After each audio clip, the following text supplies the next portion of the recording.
Bonjour, bonjour à vous. Bienvenue sur ce nouveau direct organisé par Miroir Social, parrainé par le cabinet d'avocats Covence Avocats, représenté par Amélie Clare, et le cabinet BL Evolution, représenté par Luc Lavielle. Merci donc à ces deux partenaires de porter le sujet des mobilités domicile-travail sous l'angle de la négociation. Comment on négocie le sujet des mobilités domicile-travail. Alors, je ne sais pas si vous avez écouté hier le Premier ministre présenter ses annonces. Hein. Donc, il a bien pris soin de ne pas faire le lien avec la voiture, avec l'essence.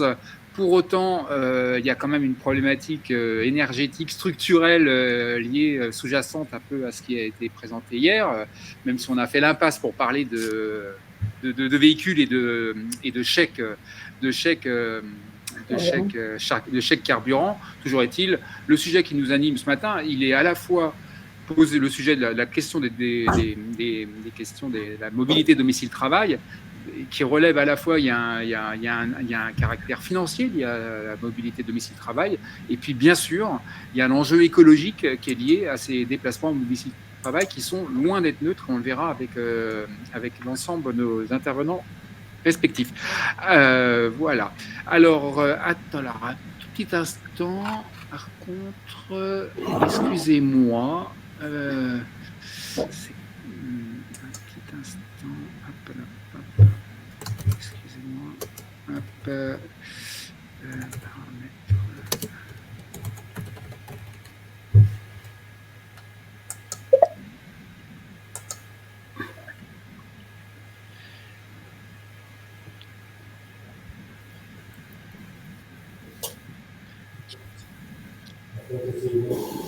Alors, excusez-moi, j'ai fait quelque chose de pas. Je suis en train de. Bon, écoutez.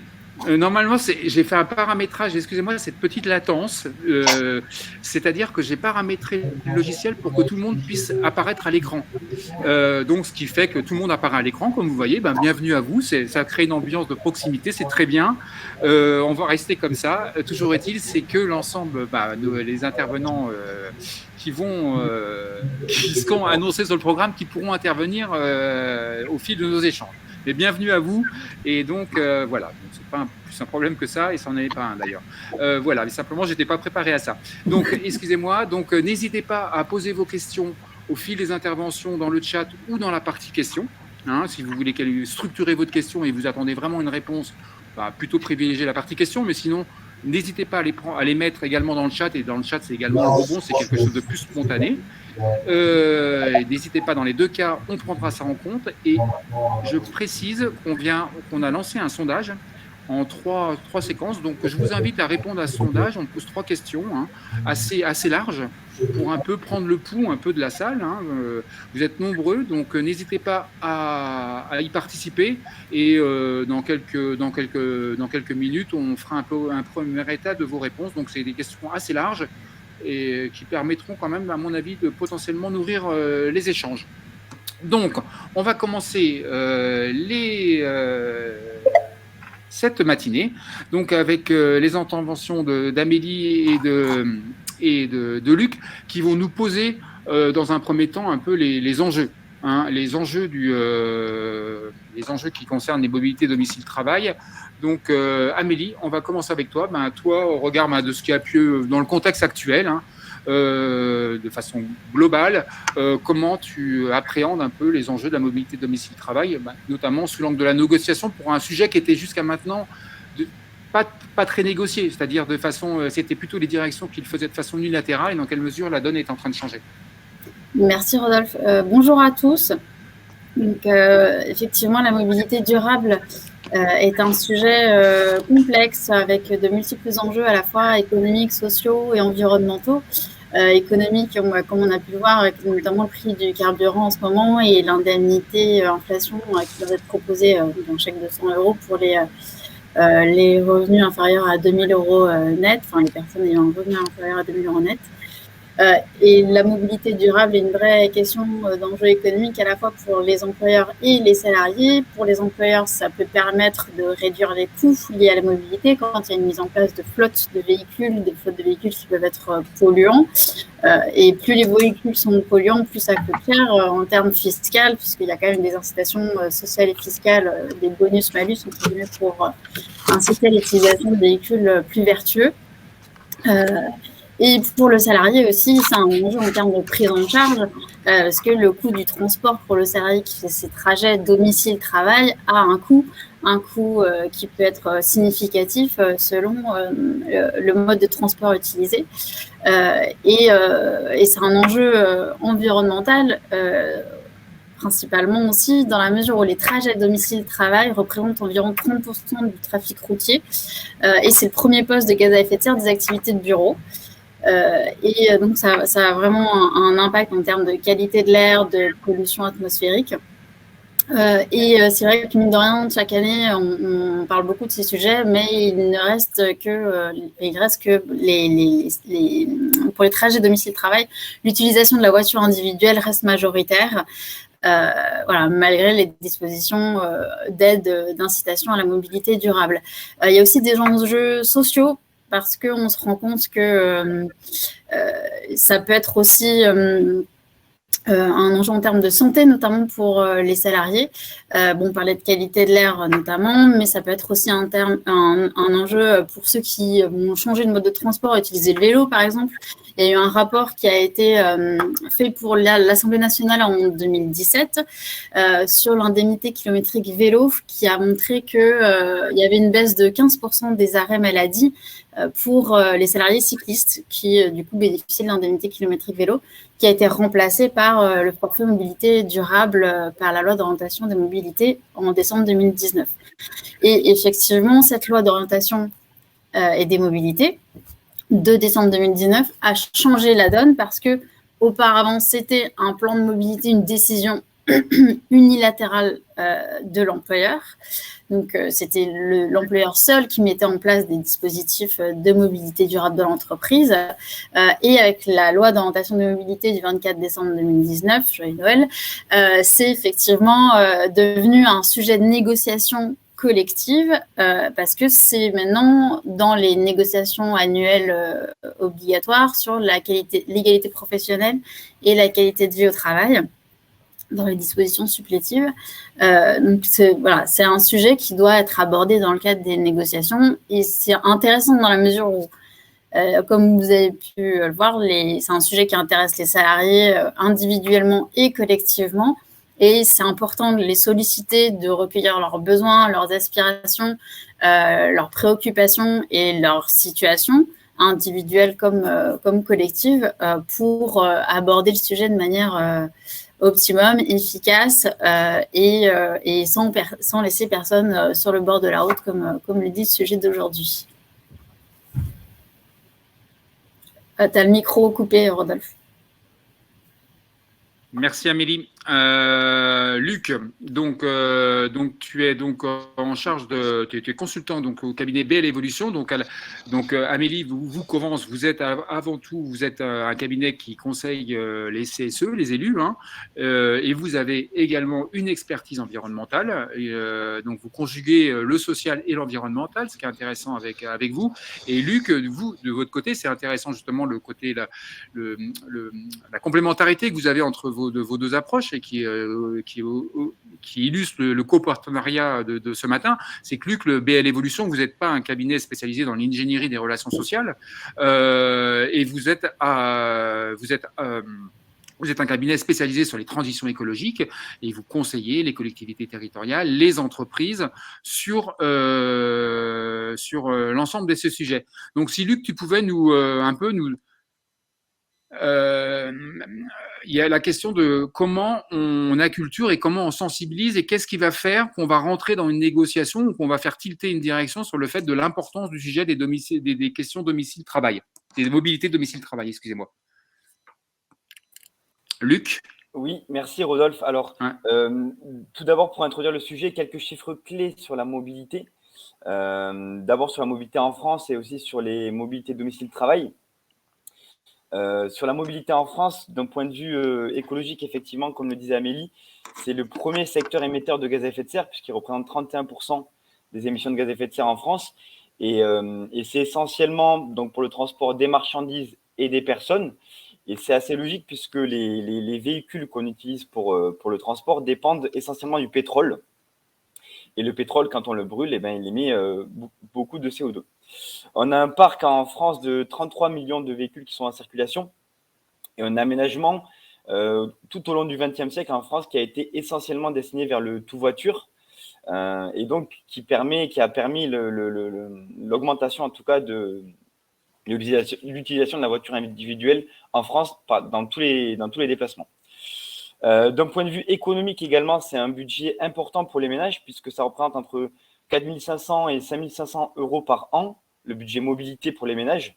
Et donc, ça représente entre 15 et 20% aussi de la part du budget de ces ménages, qui est de plus en plus importante au fur et à mesure que les ménages sont moins aisés. Et donc, c'est des dépenses en carburant, en achat de véhicules, en assurance, en entretien, parfois en stationnement. Donc, c'est vraiment des dépenses assez importantes pour les ménages qui pèsent sur leur pouvoir d'achat. Et enfin, en termes de temps de déplacement, il faut savoir qu'un Français se déplace en moyenne 10 heures par semaine pour parcourir environ 400 km. Donc 10 heures par semaine, c'est environ une journée et demie de travail. Donc on voit que ce n'est pas du tout négligeable et que ça représente aussi dans la semaine d'une personne, d'un Français, un grand temps en fait pris pour le déplacement. Et si on regarde un petit peu plus en détail la mobilité domicile-travail, c'est le premier motif de déplacement des Français, les déplacements de domicile-travail à hauteur d'un petit peu plus de 20% des déplacements. Et puis c'est un levier important aussi pour le changement des mobilités, puisqu'en général, il y a ce qu'on appelle la chaîne de déplacement, c'est-à-dire que le moyen de transport qu'on utilise pour aller à son travail va être aussi le moyen de transport qu'on va utiliser dans ses autres déplacements du quotidien, pour aller faire ses courses, pour aller à ses loisirs, etc. En général, on utilise le même mode de déplacement. Et juste pour finir rapidement sur les chiffres domicile-travail, actuellement, c'est 3/4 des Français qui utilisent leur voiture seuls pour se rendre au travail. Donc 75% des trajets domicile-travail qui sont utilisés en voiture seule. Et si on regarde sur les trajets courts, donc les trajets de moins de 1 km, qui on pourrait se dire pour être faits dans un autre moyen de transport, et on a toujours 50% de ces trajets de moins de 1 km qui sont faits en voiture. Donc ça montre un petit peu les leviers aussi qu'on a pour changer de mode de déplacement parfois sur les trajets les plus courts. Voilà le panorama un petit peu global sur la mobilité et sur les mobilités domicile-travail en France. Merci Luc, ouais, c'est très intéressant de voir effectivement d'avoir l'ensemble de ces chiffres, de ces données en tête, effectivement, avant pour bien appréhender le sujet. Amélie, alors tu vas nous présenter un peu, tu en as un peu parlé de le forfait mobilité durable qui arrive. Il y a un forfait mobilité durable donc qui a évolué d'ailleurs, hein. Et donc tu vas nous présenter un peu le cadre de cette négo potentielle. Et donc je te laisse et je vais partager l'infographie que tu as préparée. Hop. Oui, merci Rodolphe. Alors, on a en fait effectivement Covence Avocat et on a fait un rapport pour l'ADEME donc c'est une boîte à outils juridique de dispositifs de soutien à la mobilité durable. Donc, c'est pour ça que vous voyez aussi le logo ADEME sur l'infographie. Donc pour poser le cadre juridique de cette négociation mobilité durable et donner aussi un peu tous les outils en termes d'incitation sociale et fiscale qui existent pour pouvoir négocier en toute connaissance de cause et avoir tous les leviers possibles en main pour négocier de la meilleure façon possible. Alors là, c'est un premier exemple, parce qu'il y a d'autres incitations sociales et fiscales, mais sur la prise en charge des frais de transport, trajet, domicile, travail, il y a des dispositions dans le Code du travail sur la prise en charge des frais d'abonnement au transport public, qui est une obligation légale dans une certaine proportion, le forfait mobilité durable pour la prise en charge des frais de transport personnel et ce qu'on appelle aussi la prime transport. Alors, vous allez voir dans ce graphique, on va réviser les couleurs primaires parce on va faire des associations de couleurs, vous allez voir. Alors, sur parce qu'il y a des cumuls possibles entre ces différents dispositifs. Donc, les frais d'abonnement au transport public, l'employeur doit les prendre en charge à hauteur de 50%. C'est une obligation légale et il y a un bénéfice en termes d'exonération, il y a une exonération sociale et fiscale pour cette part de prise en charge. Et il s'agit principalement donc effectivement des transports collectifs, métro, bus, train, etc. Et c'est vrai qu'aujourd'hui, avec le télétravail qui se développe et les déménagements de personnes à des distances plus ou moins longues, ça peut poser des questions en termes de charges. Et il est important de savoir aussi que même s'il y a des différents abonnements qui sont pris, qui sont nécessaires pour le salarié pour se rendre sur son lieu de travail, c'est 50% de ces différents abonnements. Donc, si on a besoin de prendre à la fois le train plus un bus, par exemple, ça va être 50% de ces deux abonnements différents qui sont pris en charge par l'employeur. Donc, il y a une exonération sociale et fiscale dans cette limite-là. Il y a une exonération sociale et fiscale aussi au-delà de la prise en charge de 50%, parce que l'employeur peut choisir de prendre en charge plus que 50%, voire 100%. Mais c'est soumis à certaines conditions. L'exonération sociale et fiscale n'est pas dans tous les cas. Si par exemple, c'est principalement seulement si le salarié est installé. S'il est installé à une certaine distance pour convenance personnelle, dans ces cas-là, il n'y a pas forcément d'exonération sociale et fiscale dans tous les cas. Et dans tous les cas, si il y a une prise en charge au-delà de 50%, la part au-delà de 50% est soumise à impôt sur le revenu pour le salarié. Voilà. C'est important aussi de le savoir. Pour le forfait mobilité durable, donc, qui est une nouveauté de la loi des orientations des mobilités, enfin nouveauté donc, qui date de janvier 2020, parce que c'est applicable après la loi de fin 2019, et qui permet la prise en charge par l'employeur, donc c'est une possibilité de frais de transport liés à l'utilisation du vélo personnel par exemple, avec ou sans assistance électrique. Aussi dans le cadre du covoiturage pour les frais engagés par le conducteur ou le passager. Également des frais liés au service de mobilité partagée, autopartage, trottinette en autopartage, en service partagé, scooter électrique, etc. etc. La condition étant que le véhicule utilisé soit un véhicule à faible émission de gaz à effet de serre, inférieur à 60 grammes de CO2 par kilomètre. Et il y a une exonération sociale et fiscale aussi de cette prise en charge via le forfait mobilité durable qui est limitée à 500 € par an par salarié.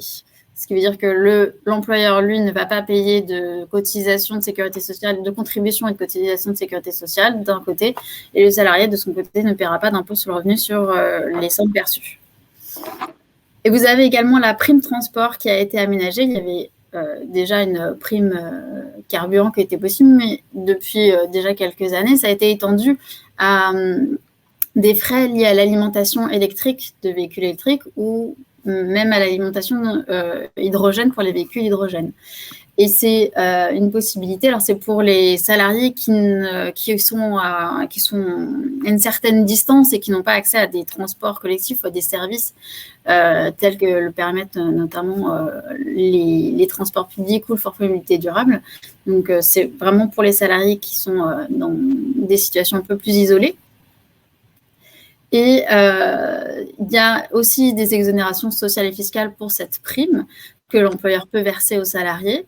Alors, c'est limité à cette exonération à 200 € par an par salarié pour le carburant, donc essence et diesel. Par contre, pour inciter à l'utilisation de véhicules moins émetteurs et plus vertueux, l'exonération sociale et fiscale est plafonnée à 500 € par an pour les alimentations de véhicules électriques ou hybrides. Alors, il y a des possibilités de cumul entre ces différents dispositifs, mais dans un certain plafond, vous allez voir. Donc, vous pouvez voir que les couleurs jaune et bleu vont donner du vert, donc les frais d'abonnement au transport public et le forfait mobilité durable. peuvent être cumulés. Et alors, le cumul de ces deux dispositifs est limité à un plafond qui, depuis la loi climat du 22 août 2021, donc très récemment dernier, a été augmenté à 600 € par an. Voilà, ce qui fait que l'employeur peut verser à la fois une prise en charge des frais de transport public et un forfait mobilité durable à un même salarié, mais dans ces cas-là, l'exonération sociale et fiscale sera plafonnée à 600 €. Il est aussi possible de cumuler le forfait mobilité durable et la prime transport, donc là, bleu plus rouge fait violet. Vous avez la possibilité de cumuler ces deux dispositifs le plafond est limité à 500 € par an en cas de cumul de ces deux dispositifs, du forfait mobilité durable et de la prime transport. Et il reste que les frais de carburant, l'exonération sociale et fiscale est toujours plafonnée à 200 €, encore une fois, pour pouvoir inciter plus à l'utilisation de véhicules plus vertueux que l'essence et le diesel. Alors, par contre, il n'est pas possible de cumuler les frais d'abonnement au transport public et la prime transport. Il y a une interdiction de cumul entre ces deux dispositifs. Je vais juste fermer la fenêtre. Pardon. Excusez-moi. Et effectivement, là, c'est pour les salariés de droit privé, parce que pour la fonction publique, les dispositions sont un peu différentes, voire même moins avantageuses. La prime transport, par exemple, n'existe pas dans la fonction publique. Par contre, on a bien les frais d'abonnement, la prise en charge des frais d'abonnement au transport public et le forfait mobilité durable aussi qui existent. Mais ils sont plus limités. Le forfait mobilité durable est limité à 200 € dans la fonction publique. Seul le vélo et le covoiturage est pris en charge. Et le cumul n'est pas possible entre les frais d'abonnement au transport public et le forfait mobilité durable dans la fonction publique. Et tu as une idée de pourquoi cette différence de traitement entre fonction publique et secteur privé ? Alors, pas exactement. Après, j'imagine qu'il y a des problèmes de restrictions budgétaires qui sont peut-être plus importantes dans le public. En tout cas, j'en avais discuté effectivement avec quelqu'un qui est issu de la fonction publique qui me disait qu'ils étaient à chaque fois très frustrés des différences de traitement entre le privé et le public sur la législation et certains droits applicables. Donc, c'est vrai que c'est compliqué, mais j'ai l'impression que la restriction budgétaire est plus importante. Amélie, il y avait une petite question. Dans la partie question, il y avait une question. Il me semblait que la prise en charge au-delà de 50% de l'abonnement transport collectif était désormais exonérée de charges. Alors oui, effectivement, ouais. C'est exonéré sous certaines conditions, parce que quand vous avez des cas notamment de salariés qui vont habiter dans une autre région que leur lieu de travail, pour des convenances personnelles, ce qui arrive de plus en plus aujourd'hui avec le télétravail notamment, dans ce cas-là, l'exonération sociale ne va pas être possible. En fait, s'il y a un déplacement, si la personne est dans une autre région et qu'elle se rend sur son lieu de travail, donc elle fait des déplacements interrégions, à ce moment-là, dès lors que c'est pour sa convenance personnelle et que c'est pas pour des contraintes, effectivement, il n'y aura pas forcément d'exonération sociale dans ce cas. Par contre, si c'est dans la même région et qu'elle fait des déplacements domicile-travail, en principe, oui, c'est exonéré de contributions et de cotisations de sécurité sociale. Par contre, ce sera soumis à impôt sur le revenu pour cette partie, au-delà de 50%, pour le salarié. Entendu. Alors, les questions, je vais les prendre au fil de l'eau en gardant en tête le timing et que on a ensuite 4 interventions terrain qui vont éclairer un peu le sujet. Mais Amélie, on reste avec toi là. Il y a plusieurs questions et sur la notion, par exemple, sur les frais, ta précédente réponse, par exemple, n'hésitez pas à partager dans le chat vos retours d'expérience. Par exemple, il y a quelqu'un de Dassault Systèmes qui explique que chez Dassault Systèmes, ils ont obtenu le fait que le remboursement des transports collectifs soit à hauteur de 70%, au-delà, voilà. Et par exemple, les frais de péage sont-ils pris en compte dans la prime transport? Ça, c'est une autre question. Et ensuite, pour boucler, comment évaluer la notion de convenance personnelle? Donc, frais de péage et convenances personnelles, et ensuite, on passe au témoignage terrain. Ok. Alors, les frais de péage ne sont pas pris en compte dans la prime transport. C'est vraiment carburant ou alimentation électrique ou hydrogène. C'est vraiment l'alimentation qui est pris en charge, pas des frais annexes. D'accord. Et pour la convenance personnelle, c'est une bonne question. Effectivement, là, c'est du cas par cas. Il faut regarder en fonction de la situation du salarié. Mais parfois, si c'est lié, par exemple, simplement à un déménagement sans raison particulière, mais simplement pour aller dans une autre région plus ensoleillée ou j'en sais rien, là, effectivement, on est dans le cadre d'une convenance personnelle. Mais après, si c'est pour peut-être suivre un conjoint qui a été muté ou dû à une mutation professionnelle de la personne, là, c'est plutôt une contrainte. Entendu. Merci Amélie. Alors, Mathilde Icard, donc, tu es donc présidente de l'association des DRH des grandes collectivités. Donc, on parlait de vous précédemment sur ce décalage entre le forfait mobilité durable qui s'applique aux agents publics et celui qui s'applique aux salariés du secteur privé. Toujours est-il, quand on préparait cet entretien, tu m'expliquais que vous avez dans la fonction publique territoriale, il y a une aide. On n'a pas découvert la question la problématique des mobilités domicile-travail pour les agents depuis, c'est pas récent. C'est un sujet qu'a appréhendé depuis longtemps et ça peut s'expliquer. Et donc un peu quel est ton regard un peu sur cet historique et le fait que c'est une préoccupation des collectivités territoriales de façon assez prégnante et depuis un certain temps. Et comment tu vois potentiellement l'arrivée, Amélie en parlait.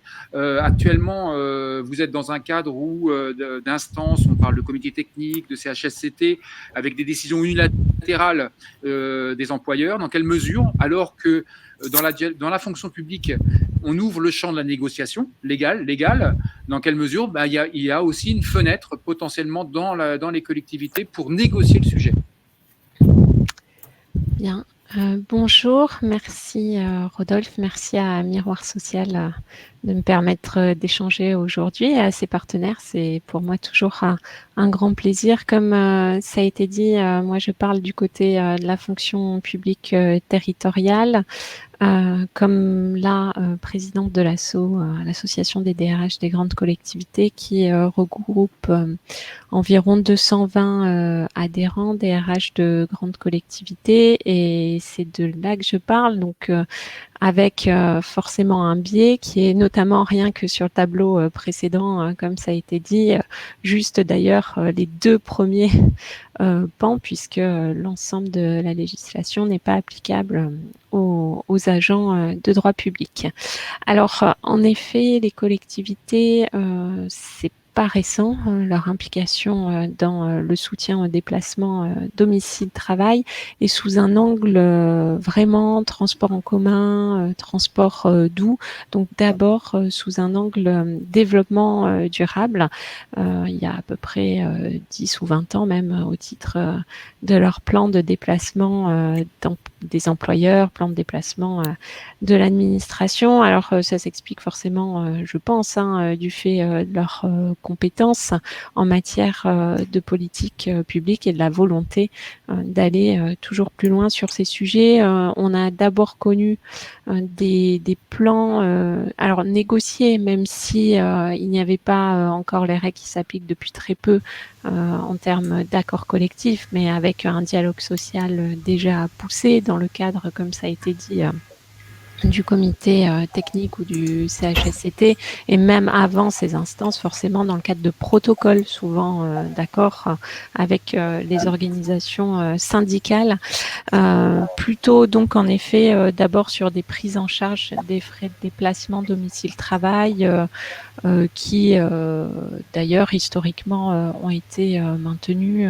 qui déplaçaient parfois dans les grandes collectivités les 50%.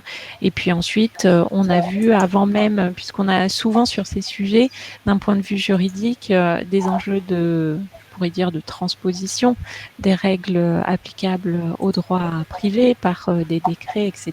Et parfois, les textes tardent à arriver et donc des collectivités qui anticipent même, je pense à plusieurs territoires qui avaient conçu des sortes d'IKV qui n'en avaient pas le nom puisque en fait ça n'était pas applicable à la fonction publique territoriale. Donc des soutiens en matière financière là pour le coup de déplacement domicile-travail, aussi des plans vélos qui ont été adoptés, négociés, sous un angle aussi qui dépasse la question du financier, qui permet aussi d'avoir des approches en termes de pools, par exemple de véhicules, enfin de vélos électriques qui sont mis à disposition des personnels. Il y a eu un grand mouvement autour du vélo, même si ça reste encore bien sûr une utilisation assez faible au regard de l'ensemble de la population active dans la fonction publique territoriale. Et les chiffres de tout à l'heure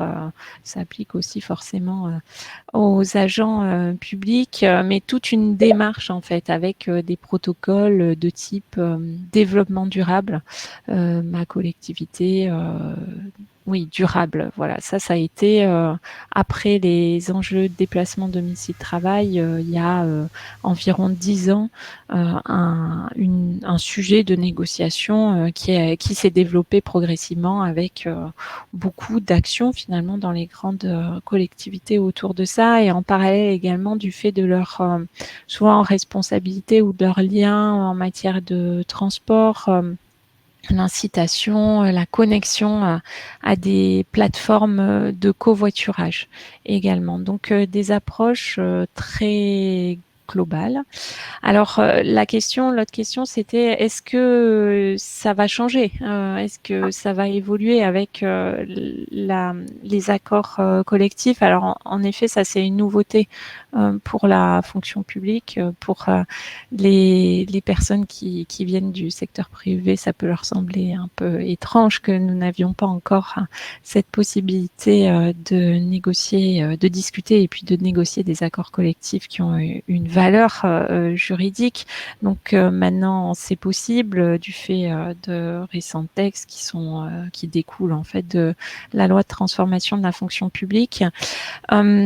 Ce que j'en vois à ce stade, c'est que pour l'instant, il y a les collectivités qui étaient déjà engagées ont déjà un corpus négocié, applicable, et qu'elles sont très occupées aujourd'hui plutôt par les négociations qui doivent aboutir d'ici la fin de l'année sur le télétravail.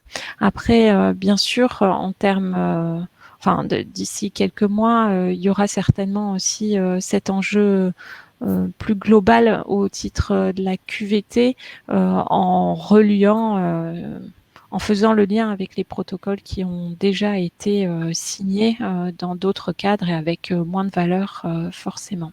Donc là, on n'a pas encore assez de recul moi, j'en ai pas encore assez pour me prononcer sur l'effet des accords collectifs, surtout que c'est très récent et que les collectivités s'y exercent avec les partenaires sociaux dans le cadre du télétravail pour l'instant. Voilà à ce stade ce que je pouvais dire, Rodolphe.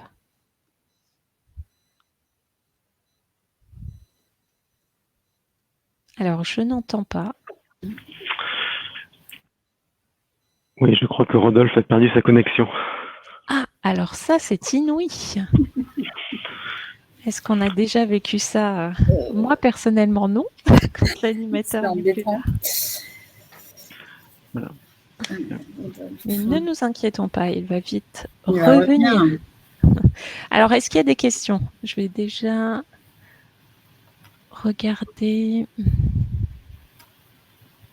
Oui, et donc je reviens sur ce que disait Amélie. En effet, dans la fonction publique, il n'y a pas de prise en charge sur la question des carburants, de la voiture. Ça, c'est complètement en dehors des radars. Je pense en effet, alors pour les raisons que vous exposiez peut-être Amélie, et puis également parce que ces sujets ont plutôt été orientés développement durable plus que pouvoir d'achat, en fait. Voilà. D'accord. Beaucoup de collectivités soutiennent les plans vélo. Oui, voilà, c'est ce que je disais. Moi, j'ai beaucoup vu ça également avec des dynamiques vraiment, enfin, une volonté d'investir sur le côté vélo, notamment au niveau communal, puisque c'est principalement c'est les plus gros employeurs en termes de volume dans la fonction publique territoriale, avec des agents qui vivent pas très très loin du lieu de travail, et donc un enjeu de pouvoir promouvoir la question du vélo. Alors, il me semble que Rodolphe est revenu. Voilà, je Merci pense. Mathilde. Voilà. Bon, bah, a priori, ça s'est bien passé.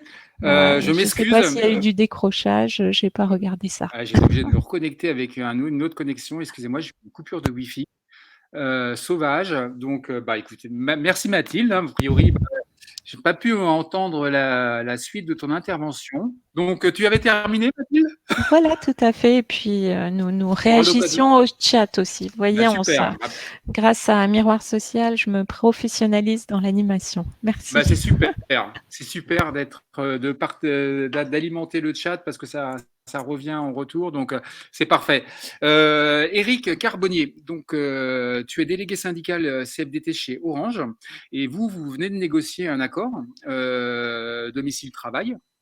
Un plan de. D'ailleurs, il y avait une question. Voilà. Donc, vous venez de négocier un accord. Et si tu peux un peu, parce que l'objet de cette séquence, c'est de voir un peu le cadre dans lequel vous avez négocié, où vous préparez à négocier. Et donc, dans ce cadre-là, comment tu peux nous expliquer comment vous avez cadré cette négo? Parce qu'il y avait le risque d'avoir une approche extra large. Or, c'était pas ce que vous souhaitiez. Donc, Eric, je te laisse la parole, sachant que j'ai un peu inversé le conducteur, mais on va y revenir, il n'y a pas de problème. Eric, à toi la parole. Oui, vous m'entendez bien. Oui, Donc, très bien. effectivement, à un moment, tu as parlé de plan de déplacement, plan de mobilité, tu as un peu hésité. Et effectivement, nous aussi, on s'est aperçu que beaucoup de salariés, quand on parlait de mobilité, ils pensaient à mobilité RH, changer de travail, changer de poste de travail. Donc, on a pris soin de nommer notre accord plan de déplacement, en plan de mobilité, déplacement, domicile travail. Donc, c'est pour clarifier déjà. Donc, oui, c'est important de ne pas se tromper de négociation. Le premier point, c'est que cet accord, c'était pas un accord salarial. C'était pas fait pour compenser une mauvaise NAO, par exemple. Mais après, d'un autre côté, on comprend bien, on nous le répète depuis très longtemps, la planète brûle, la température augmente. Donc, c'est tout à fait compréhensible de se dire, il faut qu'on dépasse cette notion de déplacement domicile-travail. On peut penser que c'est pas la loi l'homme auquel on doit s'intéresser, mais plutôt au RSE. Donc effectivement, et d'ailleurs côté CFDT, je crois que c'était en 2014 qu'on avait initié une plateforme nationale du RSE qui travaille autour de France Stratégie. Donc le RSE, ça nous parle, et d'ailleurs ça va devenir un super outil pour les organisations syndicales. Mais nous, dans notre cas, on était en train on avait un ancien accord de mobilité, de déplacement qui arrivait à échéance, donc il fallait le remplacer. Et on s'inscrivait dans le cadre d'une négociation obligatoire liée à la loi l'homme. Donc voilà, c'est ce qu'on a fait. On a contacté le cercle CFDT, c'est-à-dire Fédération Interpro, on s'est documenté. On a d'ailleurs merci à eux, utiliser le travail de nos collègues CFDT Transport qui, lors de la création de la loi en 2019, avait proposé aux députés une cinquantaine de projets d'amendement. Donc ça nous a bien permis d'être calés pour cette négo. Voilà. Je crois que tu voulais également que j'aborde le fait qu'on voulait éviter un accord trop restrictif, un accord trop vélo. Effectivement, donc moi je suis un cycliste, mais l'ancien accord m'allait bien. Objectivement, il était quand même très très centré autour des cyclistes. Les cyclistes parlent aux cyclistes. On voulait dépasser ça et l'entreprise aussi. On voulait sortir du cadre urbain aussi. En fait, l'entreprise veut multiplier par 3 le nombre de salariés qui utilisent des modes dits doux. Donc, il fallait voir au-delà du vélo et encourager les alternatives à la voiture solo. Après, encourager, je pense que c'est important parce que j'avais vu une étude qui indiquait que même s'il y a très peu de covoiturage en France, hein, je crois que c'est 3% et quelques, il y en a au moins 10% des salariés qui aimeraient bien covoiturer. Donc, il faut les mesures financières, les mesures pour expliquer aux collègues qui font peut-être plusieurs sur la même zone à venir, plus ou moins aux mêmes horaires, et que qui pourraient peut-être s'entendre. C'est important pour nous et voilà, c'est dans ce cadre-là que l'accord a été négocié. Merci Eric. Alors, sachant que avant que vous signiez, il y a 3000 utilisateurs cyclistes qui touchaient l'indemnité kilométrique vélo chez Orange et que vous avez, dans le cadre de la négociation, c'était vraiment une négo, parce que là, vous êtes sur un forfait à 400 €, hein, si je ne me trompe pas. De mobilité durable, mais initialement la direction est partie sur la base de 300 et vous avez joué, ça c'est un choix de votre part en termes de négociation, vous avez joué le fait que ce forfait soit journalier, il soit pas au trajet et avec une équivalence dans le montant entre le cycliste et celui qui covoiture. Si tu peux nous expliquer un peu l'argumentation sous-jacente à tout ça. Alors tout à fait, déjà pour faire un peu d'historique, c'est vrai que nous, sur le précédent accord, on avait mis en place l'indemnité kilométrique vélo et je me souviens qu'on était vraiment très enthousiastes là-dessus. Mais on l'a vu dans le cadre de l'élaboration de la loi LOM, pour les entreprises, cet IKV, ça a été complexe à gérer, complexe à déclarer. Donc, il fallait être pragmatique et la loi nous y incitait. Il fallait faire quelque chose de simple, laisser tomber les aides par kilomètre parcouru, mais plutôt se baser sur un forfait à la journée. Donc après, on n'a vraiment pas utilisé la notion de trajet parce que quand on commence à parler de trajet, ça pourrait être un trajet aller, un trajet retour, ça pourrait devenir complexe. Donc on s'est focalisé uniquement sur le trajet journalier. Et voilà, donc on est effectivement à 3 €. 3 €, ça n'a pas été simple pour les atteindre. Durant la majeure partie de la négociation, on était plutôt à 1,5 €. Donc pour nous, c'était très important. Il suffit pas d'afficher une cible, par exemple, à 400 € annuelle, une cible intéressante, mais il faut pouvoir y arriver. Et avec 1,5 €, il fallait quasiment prendre sa voiture ou son vélo tous les jours pour y arriver. Donc, c'était pas jouable pour nous. Donc, là, il y a eu un moment, parce qu'on parle de négociation aujourd'hui, il y a eu un moment où, objectivement, pour nous, il y avait un blocage, même si le fait de se rendre au travail, c'est éminemment un axe majeur de la qualité de vie au travail. Pour nous, on n'était pas prêt à signer à n'importe quel prix. Donc, la direction nous a entendus et petit à petit, on est monté à 3 € et là, on peut vraiment atteindre les 400 € même en faisant un peu de télétravail régulier. Donc, et je pense que aussi, ça a permis de jouer pour avoir la signature de nos collègues CGT et FO, sans qui l'accord aurait pas été valablement signé. Donc, c'était important aussi pour la direction d'embarquer tout le monde. Merci Eric. Oui, tu voulais rajouter un point ? Non, mais effectivement, nous chez Orange, c'est le même forfait qu'on vienne en vélo, en trottinette ou covoiturage, et c'était important d'avoir quelque chose de simple à expliquer, de simple à mettre en paiement. Voilà. Entendu. Merci Eric. Alors, parole à Joël Blanc. Alors, Abdelkader, je ne t'oublie pas. Je sais que dans le conducteur que j'avais envoyé, normalement, tu devais intervenir après Amélie, mais tu interviendras après donc Joël. Pas de souci. Donc Joël, donc tu es délégué syndical CFDT chez Allianz. Alors vous avez plus de recul parce que l'accord, vous étiez quand même en anticipation, mais l'accord vous l'avez signé fin 2020 et donc il est rentré en application en 2021. Donc c'est un accord mobilité domicile travail qui joue sur le forfait mobilité durable que vous avez obtenu à hauteur de 400 € et vous ne désespérez pas d'ailleurs le voir passer à 500 dans le cadre de ce qui a été vu cet été. Joël, si tu peux nous parler un peu de comment votre volonté de faire en sorte, d'ailleurs ça reprend une question par rapport à la NAO, parce que le sujet a été porté dans le cadre d'une négociation annuelle obligatoire, et pour autant vous en êtes sorti assez rapidement, de façon concertée avec la direction, parce que ce n'était pas le bon périmètre de la NAO pour vous. Joël. Oui, donc pour revenir sur la genèse de cet accord, c'est vrai que nous, c'est un accord qui nous tenait à cœur, puisque, comme l'a dit mon collègue, qui est également de la CFDT, c'est le développement durable et les mobilités douces sont chez nous des préoccupations historiques. Ça fait des années qu'on réclamait des indemnités kilométriques vélo, et chez Allianz, on n'avait pas réussi à les obtenir. Et pour nous, les enjeux étaient multiples, environnemental, comme on l'a dit, en termes de ressources de la planète, de pollution, mais aussi de santé, parce que nous, on a beaucoup de salariés qui sont sédentaires et donc qui développent des pathologies spécifiques, et donc les inciter à utiliser les mobilités douces, c'était aussi améliorer leur santé. Et puis de pouvoir d'achat, parce qu'on a beaucoup de salariés, on s'est rendu compte qu'il y avait un deuxième véhicule pour faire uniquement le trajet domicile-gare. Et donc, comme l'a dit un intervenant, c'est souvent des tout petits trajets.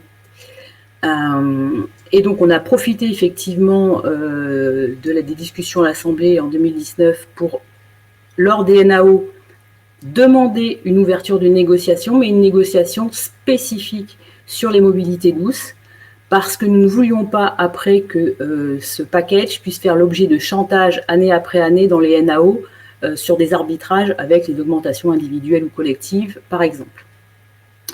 Et donc, on a effectivement commencé à négocier dès la parution des décrets en 2020. L'entreprise, elle, voulait finalement faire un accord purement, on va dire, forfait mobilité durable.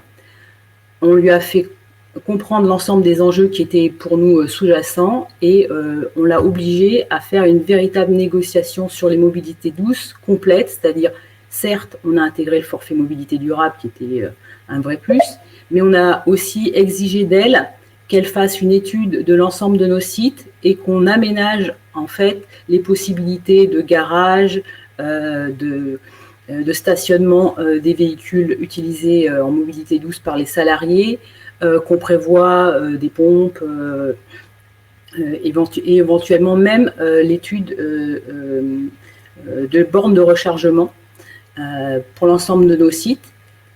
Également une assurance pour les personnes qui utilisent des engins de déplacement personnel, et également des tarifs préférentiels pour acheter des vélos, des accessoires, vraiment un espèce de panel complet. L'idée, c'était de faciliter l'adoption des mobilités douces pour les salariés.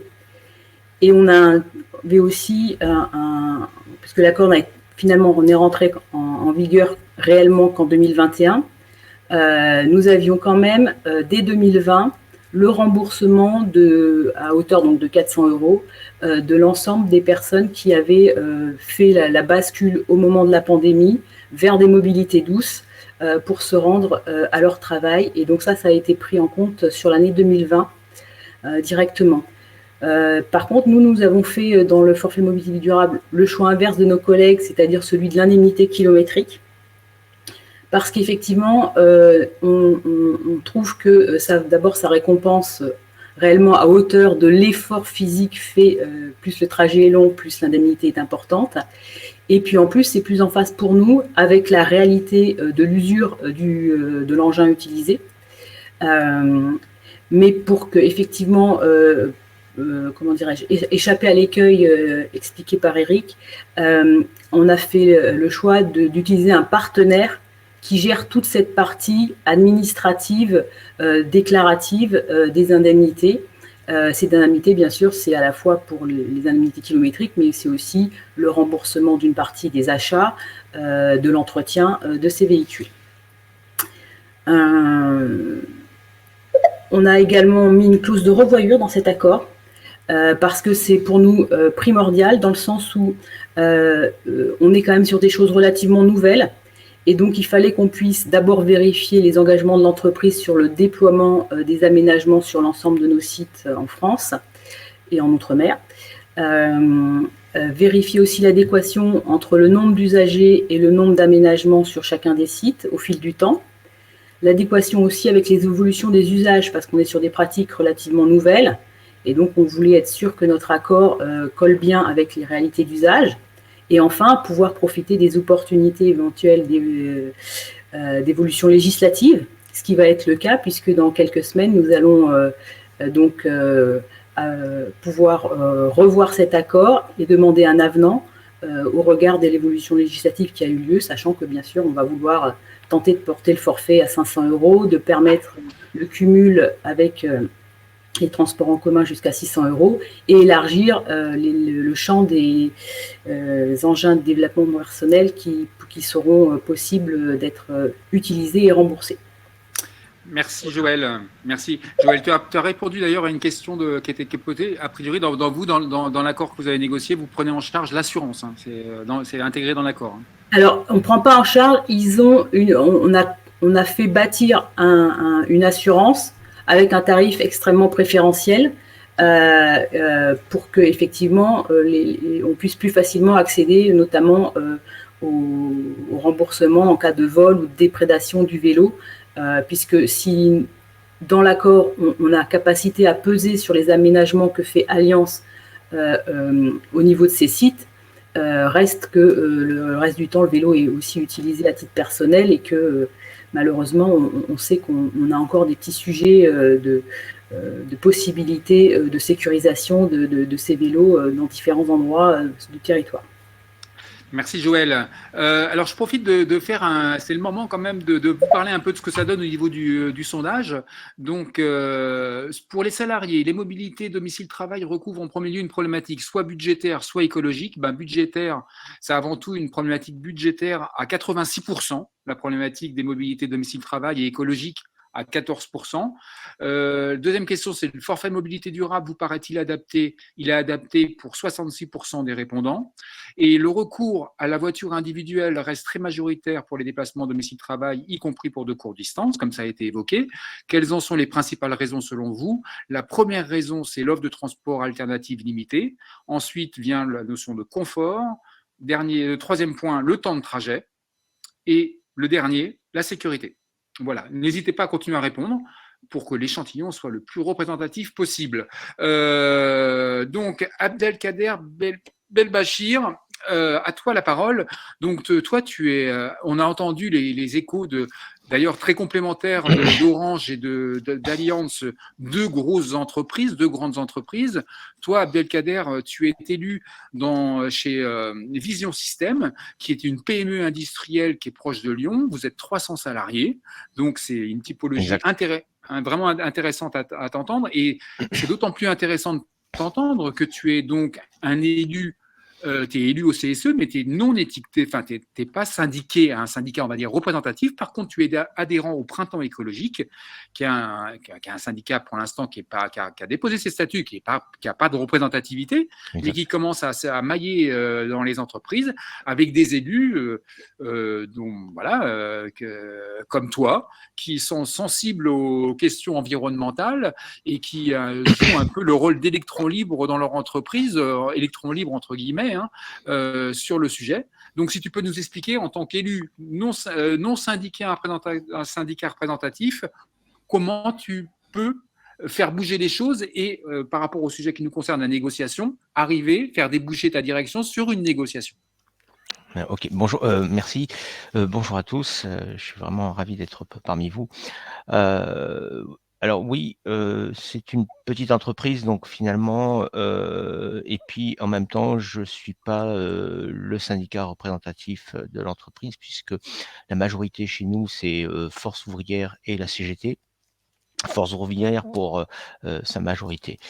Et en même temps, c'est une petite entreprise. Je mets un peu le contexte. On est à une vingtaine de kilomètres de Lyon. Les transports en commun ont émergé progressivement, mais c'était un peu difficile il y a une vingtaine d'années. Et la plupart de nos salariés sont plutôt aux alentours de là où nous sommes. Très peu ont accès à des transports en commun. Et puis, moi, c'est effectivement un sujet qui me touche profondément depuis des années. Mais n'étant pas majoritaire ni puisque les NAO, c'est principalement les syndicats majoritaires qui vont les signer, effectivement, il a fallu réfléchir à comment je peux à un moment donné faire émerger cette problématique et puis parler de la loi LOM et puis faire évoluer l'ensemble de l'entreprise et l'ensemble de mes collègues surtout à cette problématique puisque la plupart des gens viennent en voiture. Voilà, plus de 90% des gens viennent en voiture, souvent sans faire du covoiturage. Souvent, c'est des gens, on a une population, en fait, le transport représente beaucoup dans la charge de leur la charge. C'est un secteur de dépenses importante. Et donc, du coup, progressivement, je me suis dit, on a mis en place on est 11 dans le CSE et on s'est dit, on va adhérer à un moment donné, il y avait un challenge mobilité dans la région Auvergne-Rhône-Alpes qui était mis en œuvre. Alors, je switch un petit peu, Rodolphe. Ça, c'est la deuxième séquence sur la sensibilisation sur le challenge mobilité. Ouais. Si tu peux nous expliquer, après tu auras l'occasion de développer, mais quels sont les objectifs en termes de négo que tu as parce que si on peut parler, tu as eu quand même avec les syndicats représentatifs la possibilité de monter une commission environnement au niveau du CSE, et c'est à partir de là que tu fais bouger les choses, et dans quelle mesure tu commences à faire tilter le fait que les syndicats posent le sujet de la négociation, avec notamment une prise en charge de l'abonnement collectif au transport rehaussé. Oui, tu as bien raison de rappeler ça. Effectivement, on a créé une commission il y a 1 an et demi, une commission environnement où on a mis au centre tous ces sujets-là, dont le transport, dont l'écologie, dont l'environnement, dont notre impact gaz à effet de serre. Et progressivement, on a finalement fait adhérer des collègues FO et CGT. Et puisqu'ils sont rentrés dans la commission. Et donc, du coup, progressivement, c'est devenu un sujet. Alors, dans les NAO, on en a parlé. Enfin, ils en ont parlé. D'ailleurs, ils nous convient finalement aux prochaines NAO pour participer avec eux, alors que nous ne sommes pas du tout censés être dans ces négociations. Et donc, il y a une sorte de dialogue qui s'est construit parce que finalement, c'est un sujet qui touche tout le monde. Voilà, et tout le monde s'est senti concerné par ces sujets-là. Entendu. Je te laisserai après développer sur comment tu joues avec le challenge mobilité, dans quelle mesure c'est vraiment un levier d'incitation pour faire percuter les gens. Exact. Merci à toi. Alors, j'aimerais pas me faire déborder par le temps parce qu'il y a beaucoup de questions, et nos intervenants ont encore plein de choses à dire. Amélie. Donc, au regard de ce que tu as entendu et toi de ton expertise sur le cadre juridique un peu, qu'est-ce que ça t'inspire et un peu ce cadre juridique de la négo, on sent bien, on voit des questions dans la salle sur la segmentation, sur où on la place cette négo et dans quel cadre, c'est bien le sujet de ce matin. Amélie.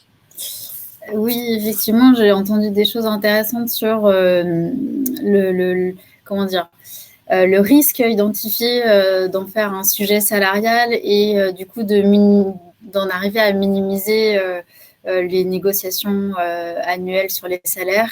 C'est le risque qui a été identifié.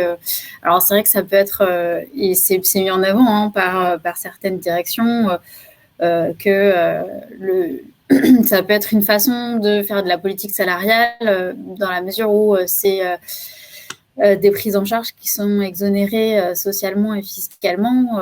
C'est avantageux à la fois pour l'employeur et le salarié qui ne va pas non plus payer d'impôt sur le revenu sur cette partie de somme. Mais après, c'est vrai que s'agissant du forfait mobilité durable, comme c'est en fonction du mode de transport utilisé, il n'y a pas forcément tous les salariés à 100% qui vont l'utiliser. Donc, il y a aussi une question de savoir qui va bénéficier de ce nouvel avantage. Donc, il peut y avoir aussi un problème d'équité.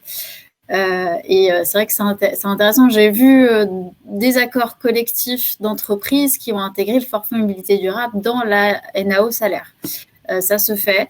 Alors qu'en principe, dans le Code du travail, en tout cas, c'est l'article 2242-17 au 8e du Code du travail qui liste les sous-thèmes de la négociation sur l'égalité professionnelle hommes-femmes et qualité de vie au travail et qui prévoit effectivement l'amélioration des mobilités domicile-travail pour réduire les coûts de cette mobilité, inciter à l'usage de transports vertueux et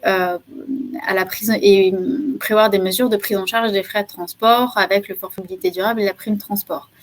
Et donc, c'est dans ce cadre-là que c'est censé s'inscrire et pas en principe dans le cadre de la NAO sur les salaires. Alors après, selon les entreprises, c'est pas forcément explicité tel quel lorsqu'ils entament les négociations. Et d'ailleurs, dans la plupart des cas, les accords, comme le disait Éric Carbonnier tout à l'heure, eux, leur titre, c'est pas égalité homme-femme QVT, c'est l'accord sur la mobilité, les déplacements domicile-travail. C'est souvent des accords qui sont intitulés mobilité durable et qui ne portent que sur ces sujets. Mais il n'en reste pas moins que des accords couples, par exemple, on en voit beaucoup parce que c'est un lien très fort entre télétravail et mobilité durable. Ouais. Effectivement, le télétravail, finalement, c'est aussi un moyen de réduire les gaz à effet de serre liés au trajet domicile-travail. Et ça fait partie de la mobilité durable, enfin de la démobilité. Et d'ailleurs, il y a un rapport de l'ADEME sur le sujet qui montre que jusqu'à 2,9 jours de télétravail par semaine permet de réduire jusqu'à 30% les impacts environnementaux liés au trajet domicile-travail. Voilà, donc c'est vrai que les sujets de négociation et les thèmes abordés varient. Et après, c'est intéressant parce que ça montre qu'il y a des liens qui sont faits entre différentes thématiques de l'entreprise. Puisqu'on l'a dit en début de webinaire, les enjeux sont multiples, économiques, sociaux et environnementaux.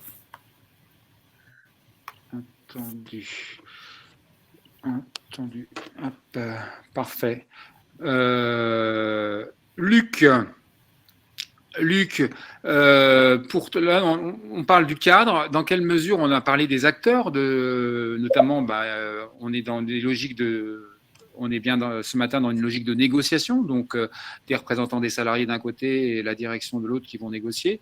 Dans quelle mesure, toi, in fine, tu penses qu'il y a besoin, quand on parle de mobilité domicile-travail, d'un pilote dans l'avion, dans l'entreprise, notamment du sujet, et que quand il n'y en a pas, ça ne le fait pas. Luc. Oui, tout à fait. Donc, tu as raison. Ce qu'on voit pour organiser les déplacements au sein d'une entreprise, il est nécessaire d'abord d'avoir une personne qui est référente sur la mobilité et qui peut, sur la taille de l'organisation, être en charge directement du plan de mobilité de l'employeur. Mais c'est une personne qui doit être identifiable facilement par l'ensemble des membres du personnel sur cette question de la mobilité. Et son rôle, du coup, c'est un rôle de pilote. Il va contribuer à l'élaboration, au pilotage et à l'animation de la politique mobilité sur un site d'une entreprise. Il va pouvoir être force de proposition sur des actions d'amélioration, etc. Il va pouvoir, par exemple, organiser la sensibilisation en interne, mettre en place des systèmes d'échange entre les collaborateurs sur des bons plans, des trajets sécurisés, des équipements, etc. Donc, il doit être bien identifié par l'ensemble des collaborateurs d'une entreprise. Et il a également un rôle de relation avec l'externe, puisque, par exemple, si on parle d'employeurs qui se situent dans une zone d'activité, c'est assez cohérent de mutualiser les réflexions par rapport à la mobilité, puisque les salariés qui vont venir sur une zone d'activité, ils peuvent venir d'entreprises différentes, mais ils vont se rendre au même endroit. Donc, ça permet de mutualiser les déplacements des différentes entreprises, d'organiser peut-être des événements en commun, comme commençait à le dire Abdelkader sur des choses qui sont organisées à l'échelle d'une région, par exemple. des défis mobilité. Ça peut permettre aussi de mutualiser des coûts pour les zones d'activité et les entreprises qui se situent dans une zone d'activité, sur les études ou le stationnement, par exemple. Et on regroupe tout ça dans ce qu'on appelle un plan de mobilité employeur commun, quand ça se situe avec différentes entreprises. Et également, juste pour finir, le rôle aussi des employeurs, c'est d'avoir une discussion avec les collectivités, puisque, comme le disait Mathilde Icard, les collectivités, elles ont un rôle à jouer par rapport au personnel des collectivités, mais aussi par rapport à l'aménagement du territoire. Puisqu'effectivement, la mobilité, ça se réfléchit aussi sur l'aménagement du territoire, comment on développe le vélo, les lignes de covoiturage, les transports en commun. Ça, c'est les collectivités aussi qui ont un rôle à jouer à travers ce qu'on appelle des plans de mobilité simplifiés ou des schémas directeurs cyclables, par exemple, précisément sur le vélo. Et il y a de plus en plus de financement aussi pour ces collectivités sur ces sujets-là et sur la réflexion stratégique de l'aménagement des mobilités. Et c'est directement en lien avec les employeurs, puisqu'en fait, quand on regarde sur un plan de mobilité au sein d'une collectivité, j'ai un micro. Ah, merci. Quand on regarde sur la vision stratégique de la mobilité au sein d'une collectivité, les déplacements les plus fréquents et c'est les déplacements de domicile-travail des salariés. Et donc, effectivement, la collectivité doit aussi avoir une discussion avec les entreprises, les employeurs, pour réfléchir à ces sujets-là de manière concertée.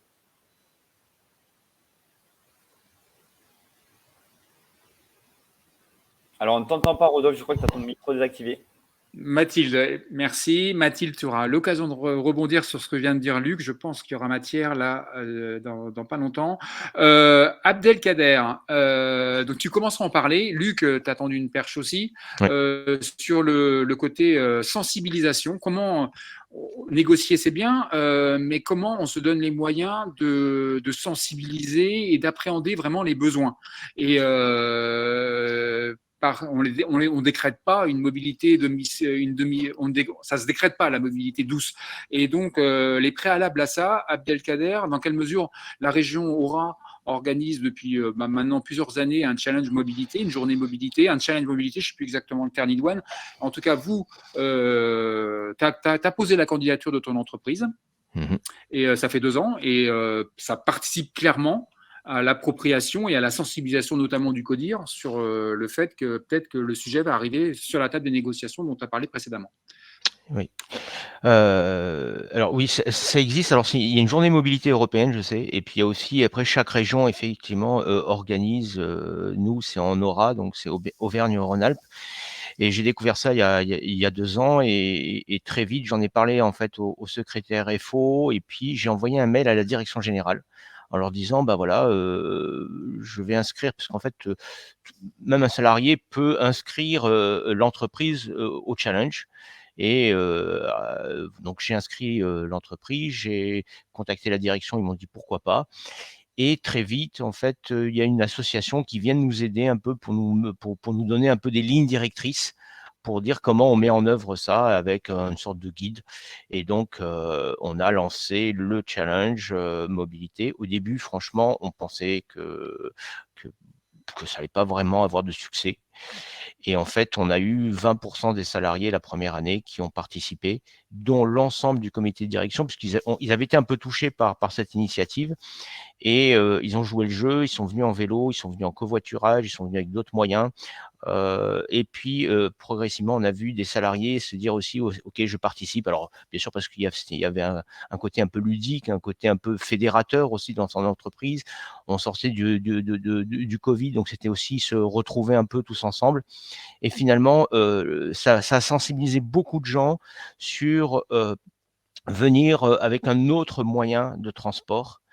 Et on avait équipé un certain nombre de nos collègues avec des caméras pour pouvoir aussi, parce que les gens avaient peur aussi, parce qu'effectivement, vous parliez tout à l'heure, Luc parlait de la collectivité doit être aussi en lien. Il y a des tracés, à un moment donné, il y a des parties de route ou des parties de transport qui sont très dangereux. Et du coup, il fallait qu'on les rassure. Et on a eu des guides aussi qui ont emmené nos collègues. Et c'est comme ça qu'on a, pour la première fois, sensibilisé. Donc là, la direction s'est dit, mais en fait, on n'a pas suffisamment de lieux pour entreposer les vélos. mais finalement, ça intéresse finalement un certain nombre de nos collègues. Voilà, et on a refait ce challenge cette année et pour encore plus mobiliser les gens, on est passé de 20 à 30% pratiquement. On a même une personne qui est venue à cheval, histoire de dégayer le tout.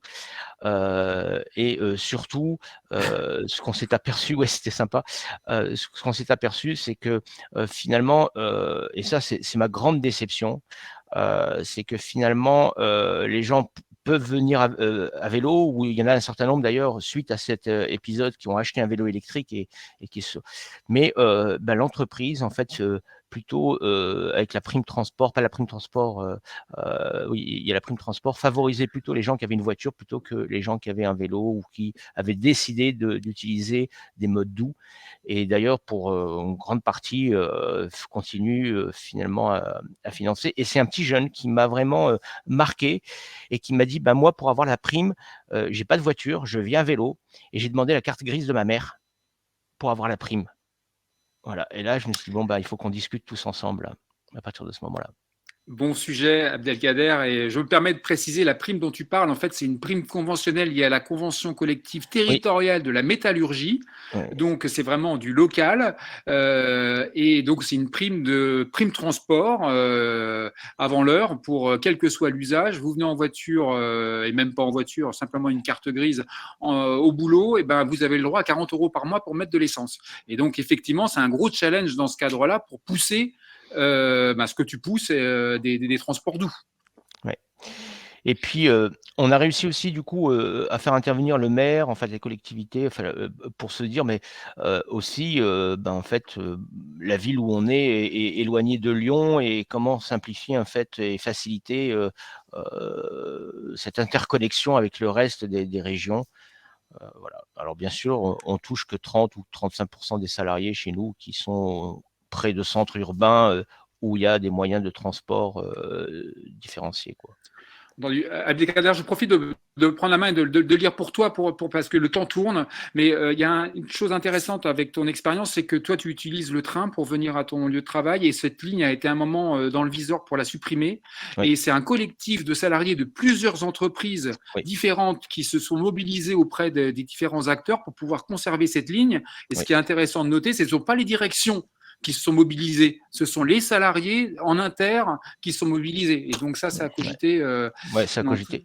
Et à l'époque, et vite, juste, je précise, à l'époque, en fait, les directions, quand on les avait sollicitées, en fait, n'avaient pas vu. Alors, c'était avant 2008, hein, n'avaient pas vraiment participé, et c'était un non-sujet pour eux. Ok.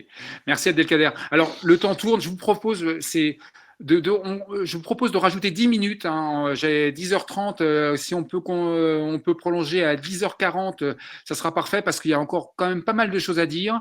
Et donc, Éric Carbonnier, vous avez signé cet accord.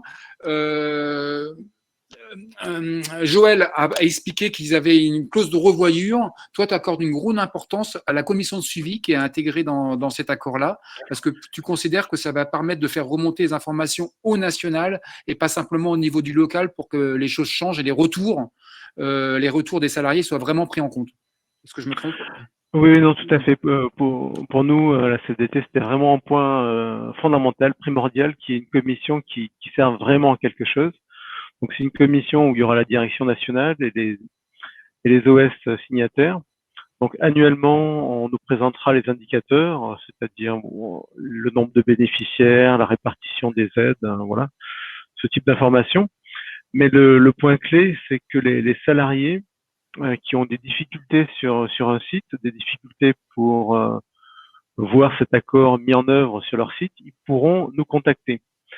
Donc ça, c'est vraiment pour nous un super moyen de mettre à l'honneur les représentants de proximité, dont on sait que c'est pas toujours simple d'appréhender ce rôle. Donc là, ils vont vraiment pouvoir vérifier si l'accord s'applique bien. Et parce que notre accord, il insiste beaucoup sur les aménagements nécessaires sur les sites.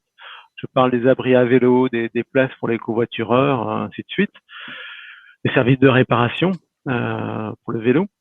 Mais on sait bien, chaque site est différent. On a des sites qui sont flamboyants. On vient d'en ouvrir un sur Paris. mais il y a d'autres sites qui sont un peu plus anciens et plus difficilement aménageables. Donc là, s'il y a une difficulté sur un site, on va pouvoir amener cette problématique au niveau national et réfléchir collectivement. Parce que s'il y a un problème sur un site, c'est peut-être pas simplement à cause d'un manque de volonté, mais d'un problème de moyens. Donc, discutons-en, peut-être avec d'autres acteurs. Donc, voilà, pour nous, c'est vraiment important qu'on puisse remonter les problèmes. Merci Eric. Joël, tu reviens au bon moment. Voilà, parfait, pile poil. Joël, alors vous… La connexion tient. Comment ? Si la connexion tient. C'est bon. Écoute, on va faire, ça va, il n'y a pas de problème. Donc vous avez un peu de recul. Tu me disais, vous avez doublé le nombre de cyclistes qui venaient en vélo grâce à l'accord, mais pour autant, vous escomptiez davantage. Vous escomptiez 500 utilisateurs dans la première séquence. Là, vous êtes à 300. Dans quelle mesure, comme tu l'as dit précédemment, tu penses que le levier pour vraiment passer la démultiplier, ce sont tous ces salariés qui travaillent, qui habitent à quelques kilomètres d'une gare et qui ensuite prennent le train et qui prennent la voiture, une deuxième voiture, pour faire simplement 3-4 kilomètres pour aller à la gare. Et c'est pour toi là le levier qui va permettre de passer la démultiplier, et franchir le cap de l'accord vélo, quoi, on va dire. Oui, tout à fait. Il y a plusieurs leviers. D'abord, c'est effectivement le changement de la législation qui va permettre effectivement le cumul transport en commun et engin de déplacement personnel, qui va nous aider puisque jusque-là, le forfait était entièrement mangé, entre guillemets, par l'abonnement annuel transport. Mais ce qu'on essaye de faire aussi, c'est des ateliers sur chacun des sites pour expliquer l'accord mobilité.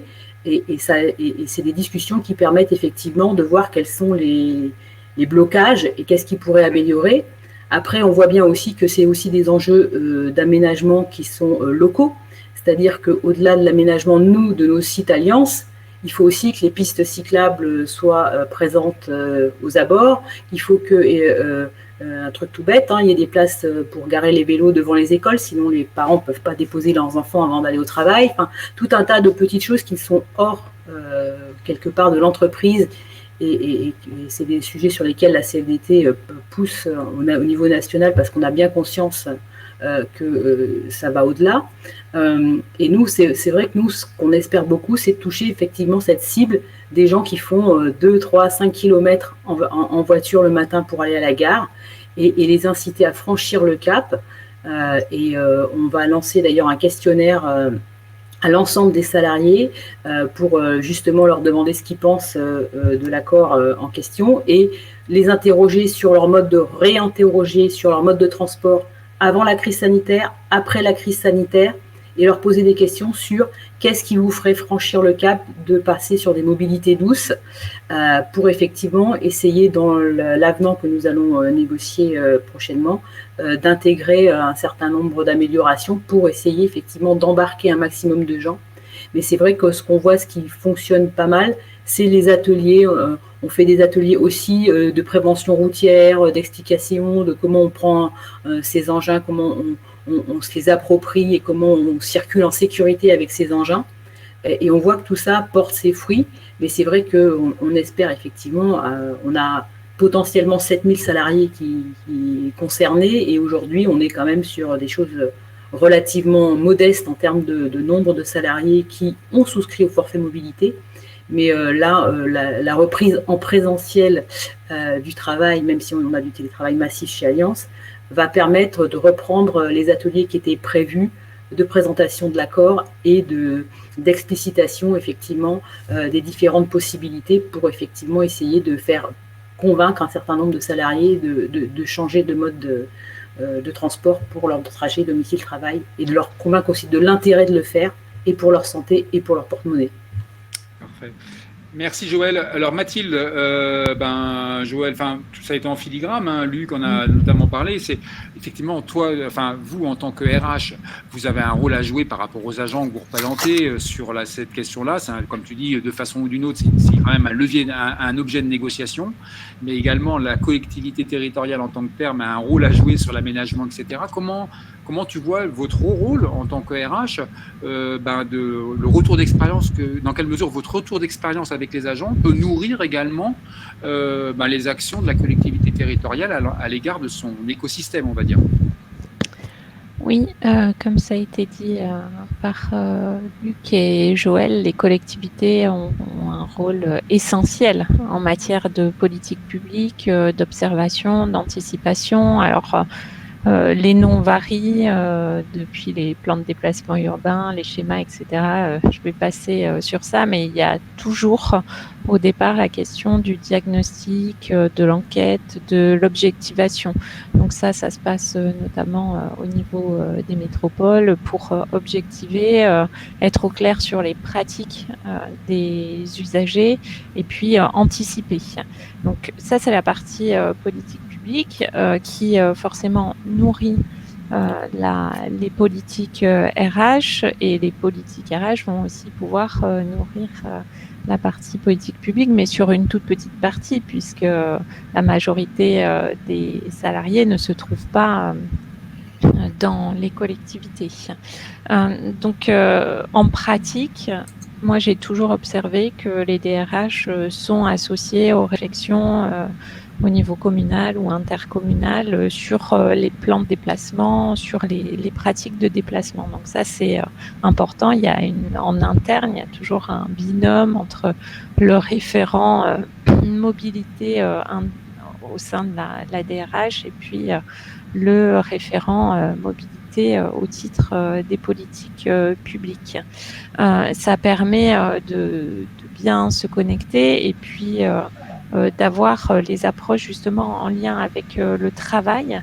Il y a plusieurs termes là qui font écho, donc je vois qu'on est tout à fait sur les mêmes sujets, que ce soit dans le public ou dans le privé, avec je pense un effet grossissant sur les métiers de la fonction publique territoriale, sur déjà une diversité des métiers, puisqu'on a plus de 250 métiers, des diversités aussi sur les cycles de travail, c'est-à-dire que les agents ils peuvent avoir des horaires classiques de bureau, mais vous connaissez les services publics locaux, travailler la nuit, travailler en décalé. Donc sur ça, il y a aussi le lien avec notamment la réflexion qui est portée par les collectivités sur la gestion des temps et les connexions entre les cycles de travail et les modes de transport. Alors ça a conduit notamment dans le cadre de négociations, de discussions sur les cycles de travail pour certaines collectivités, à pouvoir adapter certains cycles.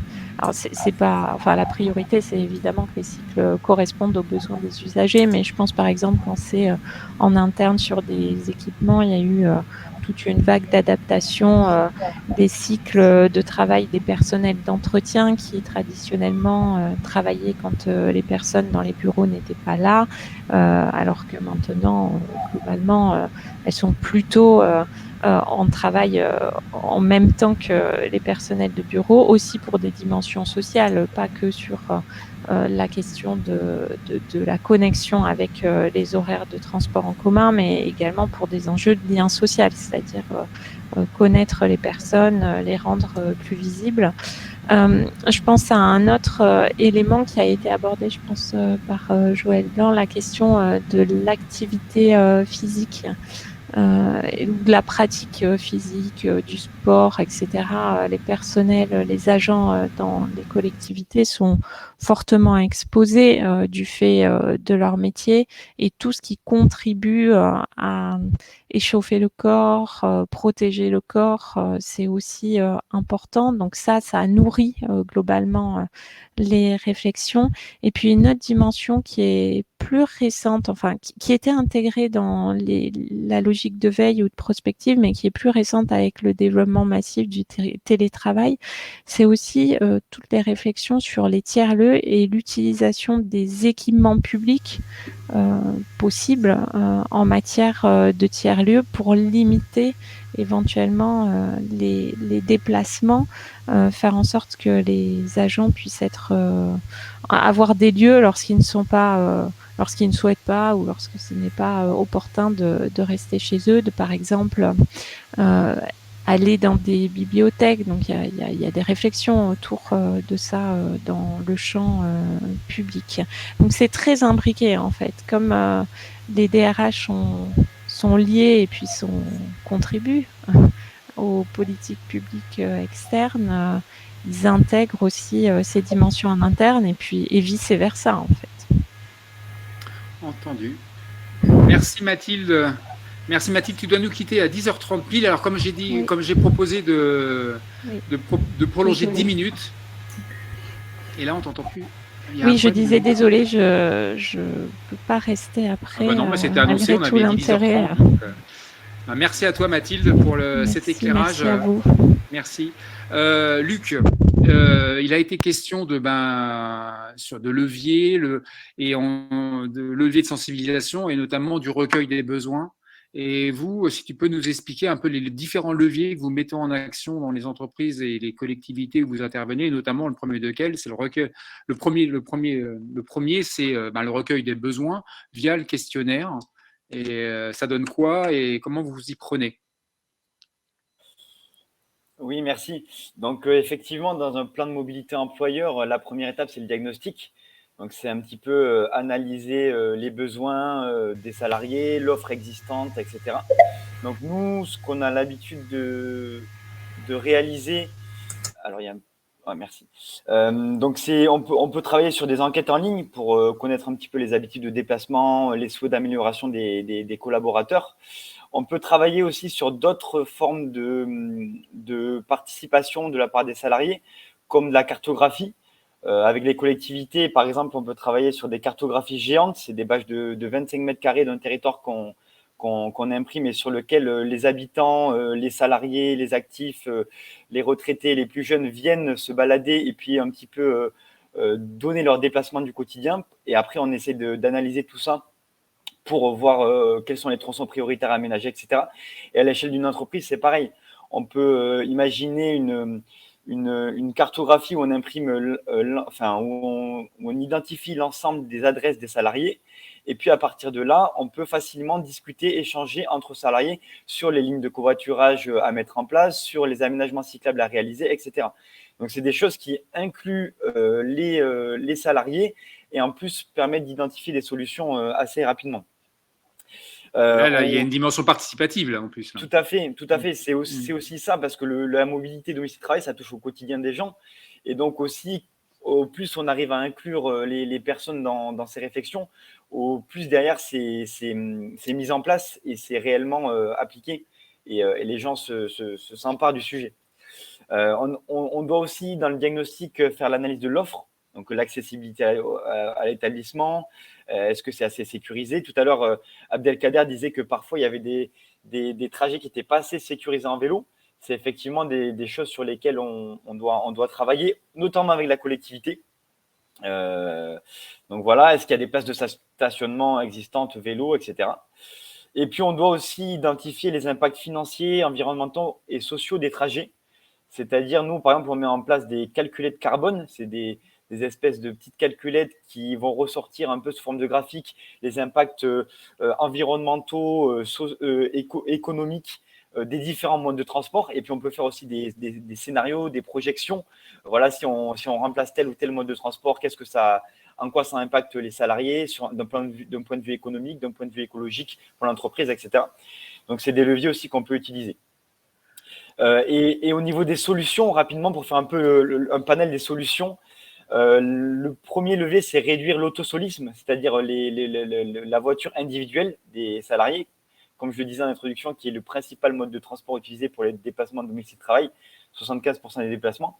Et donc, pour réduire l'autosolisme, il y a les modes actifs, en concertation avec les collectivités, les transports en commun, le covoiturage, l'éco-conduite aussi, dont on n'a pas trop parlé, mais qui permet de réduire entre 15 et 30% des consommations d'énergie, des émissions de gaz à effet de serre, et aussi d'un point de vue économique, ça coûte moins cher d'éco-conduire.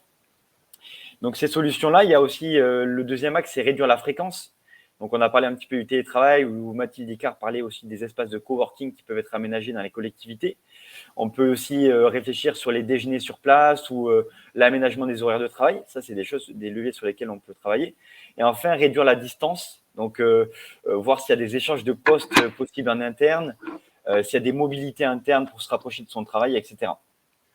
Et juste, je voulais dire un dernier petit mot sur un dispositif récent qui a été lancé par la Fédération des usagers de la bicyclette pour développer le vélo au sein des entreprises. Ça s'appelle l'objectif employeur pro vélo, qui est un parcours d'accompagnement des employeurs par site. Donc, c'est-à-dire qu'une entreprise, si elle a plusieurs sites, elle peut lancer un objectif, un label, une demande de labellisation par site. Et il y a tout un parcours d'accompagnement financier aussi. Il y a une enveloppe financière pour les employeurs.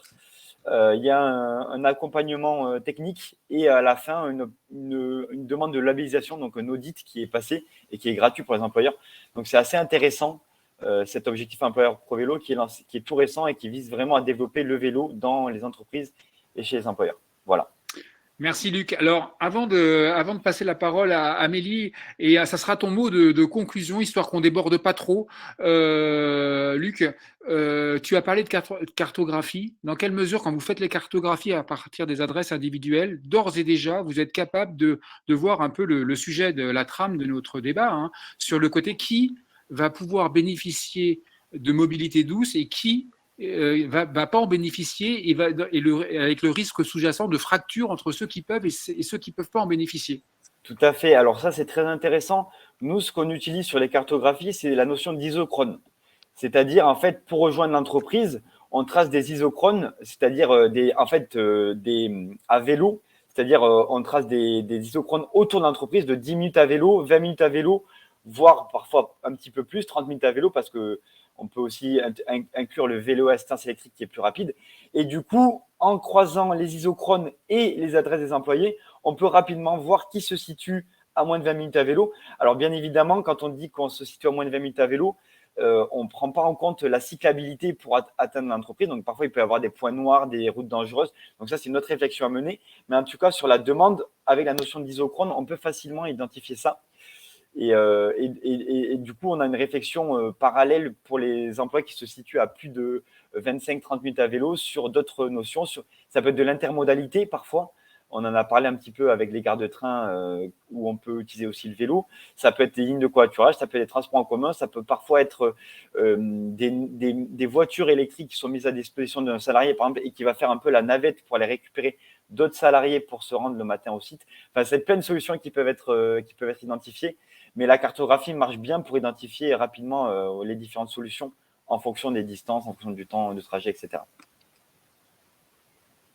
Merci Luc. Amélie, parole à toi pour un peu brosser un peu ce que ça a pu t'inspirer, tout ce que tu as pu entendre, et nous rapporter peut-être des bonnes expériences. Moi, merci Rodolphe. Oui, j'avais 2-3 réactions à des choses qui ont été dites avant. Effectivement, Joël Blanc parlait de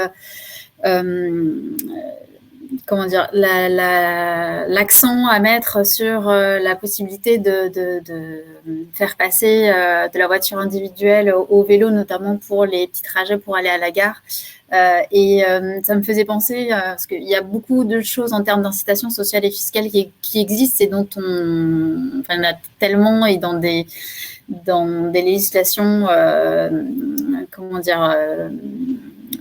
difficilement accessibles, et notamment sur la mise à disposition d'une flotte de vélos par l'employeur.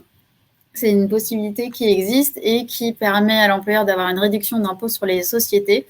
Par exemple, il peut déduire fiscalement la mise en place d'infrastructures d'abri vélo, la mise à disposition de cette flotte vélo et d'autres frais qu'il aurait engagés à ce titre-là.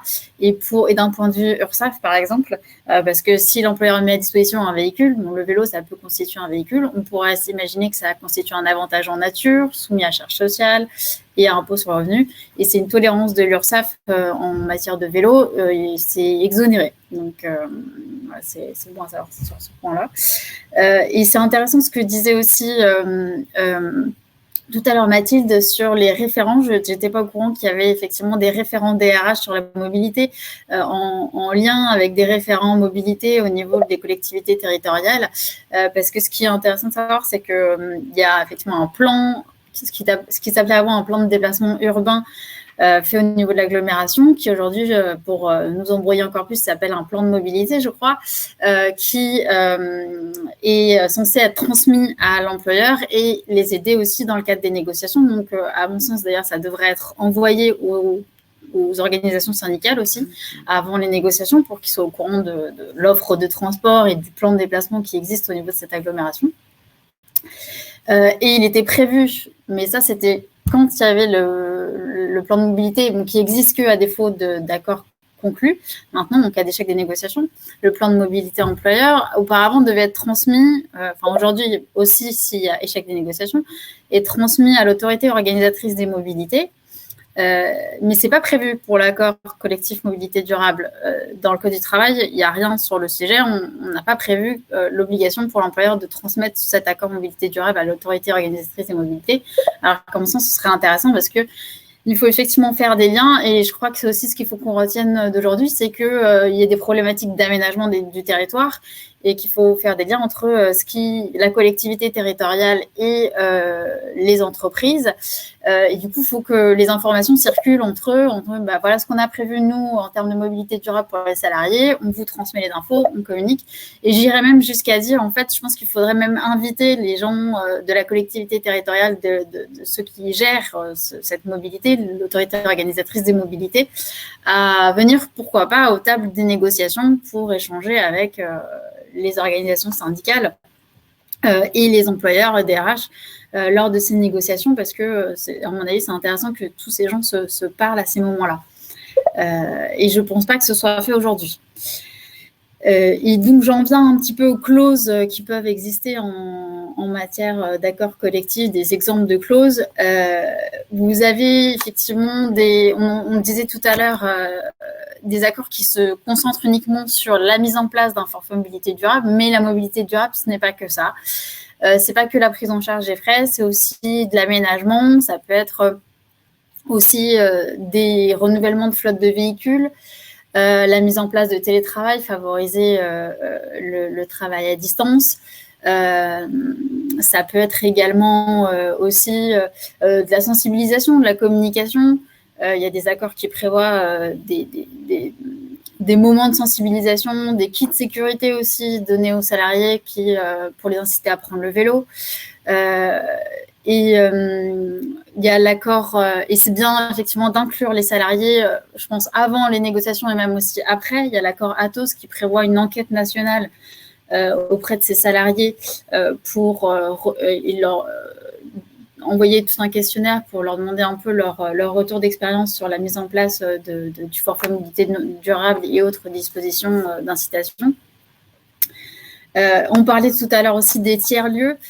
C'est vrai que c'est un levier intéressant et il y a l'accord EDF par exemple. Alors c'est pas un tiers-lieu, mais EDF a tellement de sites et parfois un salarié peut être rattaché administrativement à un site qui n'est pas forcément le plus proche de chez lui. Et il est permis, c'est le système, ce qu'ils appellent Welcome chez EDF, qui permet aux salariés de pouvoir travailler sur un site qui est plus proche de chez lui que son site de rattachement. Et après, ça peut être aussi travailler dans un coworking ou un tiers-lieu plus proche de chez lui. À noter d'ailleurs qu'il y a une proposition de loi, on en parle de plus en plus, mais il y a une proposition de loi qui a été enregistrée au Sénat en février 2021, qui s'appelle, pour mettre en place ce qui s'appellerait un titre bureau, un peu sous le mode du titre restaurant, mais qui permettrait aux salariés en fait de pouvoir accéder à ces tiers-lieux, coworking ou autres espaces de partage pour travailler, et qui seraient exonérés fiscalement et socialement, du coup, qui serait mis à disposition de l'employeur auprès de ses salariés, qui pourraient utiliser dans tous ces tiers-lieux qui seraient partenaires du dispositif. Et je crois que dans la proposition de loi, il est même prévu que les employeurs qui mettraient en place ce dispositif seraient potentiellement en fait exonérés partiellement du versement des services mobilité, parce que tous les employeurs versent des sommes pour l'entretien des transports publics dans l'agglomération dans laquelle ils sont situés. Et il y a des cas d'exonération de ce versement de services mobilité. C'est le cas aussi, par exemple, s'il justifie l'employeur qu'il loge les salariés, quand il y a des logements de fonction, par exemple, ou quand il assure le transport collectif de toute une partie des salariés. Voilà, donc, et je crois que pour les titres bureaux, il a été également prévu qu'une exonération en partie de ce versement de services mobilité. Merci Amélie. Eh bien, on va conclure comme ça. Merci d'avoir ouvert un peu sous ces perspectives. Amélie et Luc, je pense et vos témoignages, et Eric, Abdelkader, Mathilde et Joël. Merci à vous de vos interventions respectives. Merci à Covance et à BL Evolution d'avoir porté cette matinée. Excusez-moi de vous frustrer, mais bon, je pense que ça méritait qu'on rajoute 10 minutes, que je me suis fait déborder. Voilà, ça méritait 10 minutes, ça méritait même davantage, mais écoutez, on va conclure. Synthèse à suivre, compte rendu à suivre. Vous avez le replay en automatique pour celles et ceux qui étaient présents directement à l'issue, dès lors que je termine l'événement. Vous avez le replay. Et bonne journée à vous, bon week-end et à bientôt pour un prochain direct sur un tout autre sujet. Merci à vous et bonne journée. Merci. Au revoir.